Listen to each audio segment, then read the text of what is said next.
Assalamualaikum dan salam Malaysia Madani. Kembali lagi bersama Jabatan Meteorologi Malaysia untuk laporan cuaca terkini. Taufan Kongri yang telah melanda Taiwan pada hari sebelumnya kini telah berada di tahap ribut tropika dan kini sedang berada di sekitar kawasan di perairan tenggara China. Dan keadaan ini tidak memberi kesan kepada faktor keadaan tiupan angin kencang di rantau negara. Dengan rata-rata kawasan di kebanyakan kawasan perairan dan juga lautan di kawasan pemantauan Met Malaysia berada dengan kelajuan angin di antara 20 hingga ke 30 km per jam daripada arah barat laut dan juga dari arah barat. Dan seterusnya di kebanyakan kawasan di sekitar Semenanjung menerima tiupan angin daripada arah barat laut dengan kelajuan sekitar antara 20 hingga ke 30 km per jam dan lazimnya keadaan tiupan angin daripada arah barat laut menyebabkan keadaan cuaca lembap di sekitar Selat Melaka pada waktu tengah malam hingga ke pagi menyebabkan keadaan cuaca lembap termasuk juga di kawasan berhampiran pantai di bahagian barat Semenanjung. Sementara itu angin bertiup daripada arah barat dengan kelajuan sekitar antara 10 hingga ke 20 km per jam di sekitar bahagian selatan dan juga tengah Sarawak biasanya akan menyebabkan keadaan cuaca lembap terutamanya di kawasan berhampiran pantai di sekitar selatan Sarawak pada sebelah awal pagi.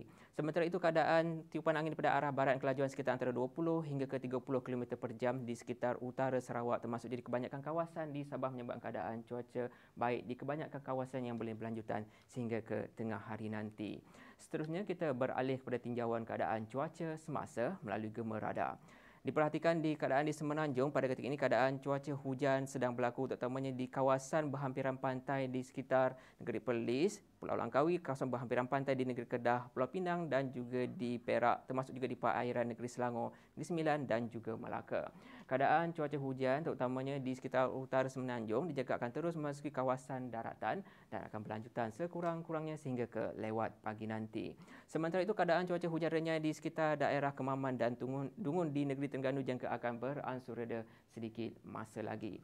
Dan seterusnya pada sebelah awal petang nanti dengan pola tiupan angin daripada arah barat laut boleh menyebabkan keadaan cuaca hujan lebat berserta ribut petir di Semenanjung akan lebih tertumpu pada awal petang di sekitar negeri-negeri di utara Semenanjung termasuk juga di selatan negeri Perak sehinggalah ke negeri Johor dan juga di bahagian pedalaman negeri Pahang.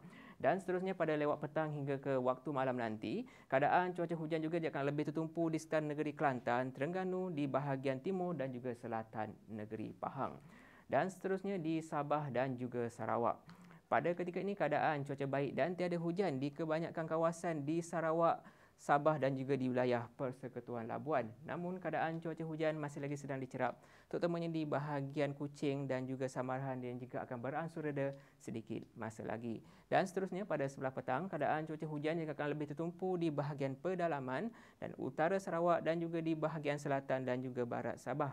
Dan seterusnya pada waktu lewat petang hingga ke awal malam nanti keadaan cuaca hujan juga akan lebih tertumpu di bahagian pedalaman dan juga di bahagian selatan dan juga di bahagian Tawau di Sabah.